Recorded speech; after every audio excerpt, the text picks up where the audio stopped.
मैं ऐसने पार्थ हाँ हमार घा तोर मोसील देखे हस वाह तेत मोल मौसा का बेटू नी गौ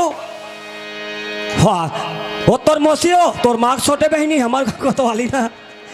हाँ तब माँ कसम भयानक डर है हाँ कोई घर में चल दे कोई मोर मेसा ठाड़ होगी समझ जाते ये तेरे कोतवाल चाह बनाए कहा थे कहीं के और कोई मोर आखी नान नान हो गए उल जान डर थे ये तेरे कोतवाल जठना जठायल कहा कहीं हाँ मैं जहूँ तो अनमोल ताते तात खाइल दी चन्ना है घर डहानी इंतजार करत होई।